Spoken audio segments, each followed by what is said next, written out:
नाजरीन, तकरीबन 20 दिन की बंदिश के बाद तोरखम सरहद को हफ्ते के रोज़ दोबारा खोल दिया गया है, लेकिन सरहद पार करने की इजाज़त सिर्फ उन अफगान ख़ानदानों को वापसी के लिए दी गई है जिन्हें पाकिस्तान से वापस भेजा जा रहा है।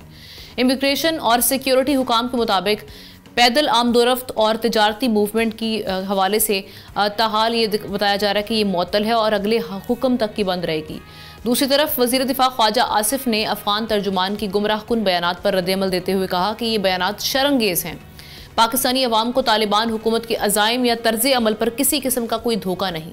वज़ीर दिफा ख्वाजा आसिफ ने एक्स पर पैगाम में कहा कि अफगानिस्तान से मुतालिक पाकिस्तान की सिक्योरिटी पॉलिसीज़ पर मुकम्मल इत्तफ़ाक़ राय है। अवाम जानते हैं कि अफगान तालिबान भारत की सरपरस्ती में दहशतगर्दी को सहारा दे रहे हैं। क्या इस बार कोई पायदार हल निकलेगा? मामलात हैं ट्रेड के हवाले से, उसके हवाले से क्या मामलात बनेंगे? हमारे साथ ज़ाहिर शाह शिराजी साहब सीनियर एनालिस्ट मौजूद हैं, उनसे खबर और तज्जिया दोनों लेते हैं। शाह साहब, एक तो पहले आज हम जो देख रहे हैं कि जो अफ़गान मुहाजिरीन जिन्होंने वापस जाना था, आज उनके लिए तो खोल दिया गया, री ओपनिंग हुई है तोरखम बॉर्डर की, लेकिन ये एक लिमिटेड हम री ओपनिंग देख रहे हैं।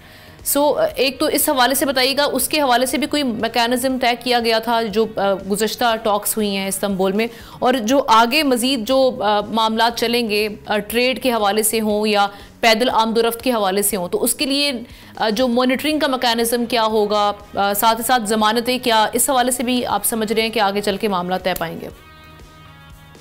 बहुत बहुत शुक्रिया आमना। सबसे पहली बात तो ये है कि बॉर्डर खोला गया है सिर्फ उन लोगों को अफगानिस्तान जाने की जो है वो इजाज़त है जो कि पाकिस्तान के मुख्तलिफ हिस्सों से वो वहाँ से डिपोर्ट किए गए हैं या उनको जाने का कहा गया या वो खुद चल के आए, लेकिन अचानक बॉर्डर बंद हुआ। वो पेशावर में, नौशहरा में या मर्दान में वो जगह जगह पे वो रुके हुए थे क्योंकि बॉर्डर की बंदिश थी। लेकिन जैसा कि जो बदएतमादी थी अफगान डेलीगेशन की अनकरा में, इस्तांबुल में और उससे पहले दोहा में भी, मेरे ख्याल में बातचीत किसी पॉजिटिव तरफ गई नहीं है अभी तक। और उसकी बड़ी वजह यह है कि जिन बातों के ऊपर पाकिस्तान गारंटीज चाहता है वो अभी तक गारंटीज मिल नहीं रही। ये बड़ा अहम है। दूसरा, बॉर्डर, बिल्कुल इसमें कोई दूसरी राय नहीं है कि बॉर्डर बंद है और बंद रहेगा। उसकी वजह यह है कि पाकिस्तान बिल्कुल इस किसी भी लिहाज से इस आइडिया पे काम नहीं कर रहा है कि बॉर्डर को ट्रेड के लिए खोला जाए। सिर्फ अफगान रेफ्यूजी जो यहाँ से जाएंगे उनके लिए बॉर्डर खुला है, या जिनके पास एक तस्करा है, वो इवन पासपोर्ट और वीज़ा होल्डर्स जो है ना, उनको भी ट्रैवलिंग की इजाज़त नहीं है बॉर्डर के उस पार से पाकिस्तान की तरफ। गाड़ियाँ दोनों जानिब रुकी हुई हैं और आप देख सकते हैं कि मेरे ख्याल में पिछला ऑलमोस्ट महीना हो गया है। और ये भी एक अब तासुर दिया जा रहा है कि अगर पाकिस्तान के लोग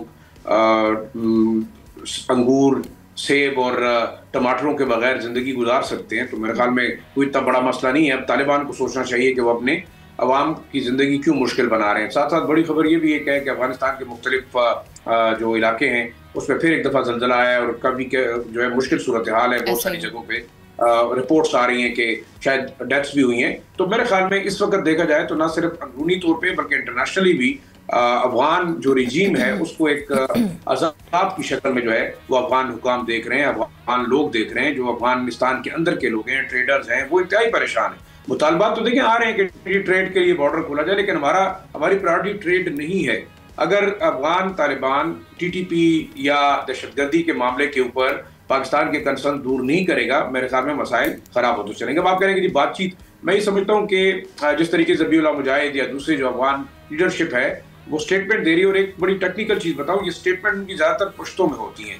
अब या तो बदकिस्मती कह लें कि ये चीज़ें ट्रांसलेट होकर इंटरनेशनल मीडिया के ऊपर या दूसरा जो लोकल मीडिया में पाकिस्तान के उसके ऊपर आ जाती हैं तो इनके लिए परेशानी का बायस बनती हैं। ये स्टेटमेंट आप समझ लें कि अंदरूनी तौर पे अपने लोगों को पैसिफाई करने के लिए दी जाती हैं कि शायद अफगान तालिबान बड़े ताकतवर हैं, उनका होल्ड है, वो पाकिस्तान का मुकाबला कर सकते हैं। ये एक बड़ी मतलब जाहिलाना किस्म की सोच है। मैं ये समझता हूँ, देखें, बातचीत पाकिस्तान आखिरी हद तक अभी भी स्पेस दे रहा है, बातचीत की तरफ भी जा रहा है। जो तमाम डायलॉग ख़त्म हुआ उसको दोबारा तुर्की के कहने पर रिवाइव करने का मकसद यही है कि पाकिस्तान की भी हद्दुल इम्कान कोशिश है कि ये मामला बातचीत और अफ़हाम व तफ़हीम से हल हो। लेकिन अगर अफगान तालिबान की जो डोरे हैं वो इस वक्त हिंदुस्तान के हाथ में है या ऐसे लोगों के हाथ में जो कि मैनिपुलाइज कर रहे हैं तमाम प्रोसेस को, तो ये मेरे ख्याल में अफगानिस्तान के लोगों के साथ एक बहुत बड़ी दुश्मनी है। और मेरे ख्याल में दुनिया के बाकी ममालिक के मसाइल तो अपनी जगह पे, जो रीजनल ममालिक हैं, पाकिस्तान, ईरान, चाइना, तुर्की, उज़्बेकिस्तान, तुर्कमानिस्तान, ताजिकिस्तान, ये तमाम के तमाम डायरेक्टली इफेक्ट होंगे।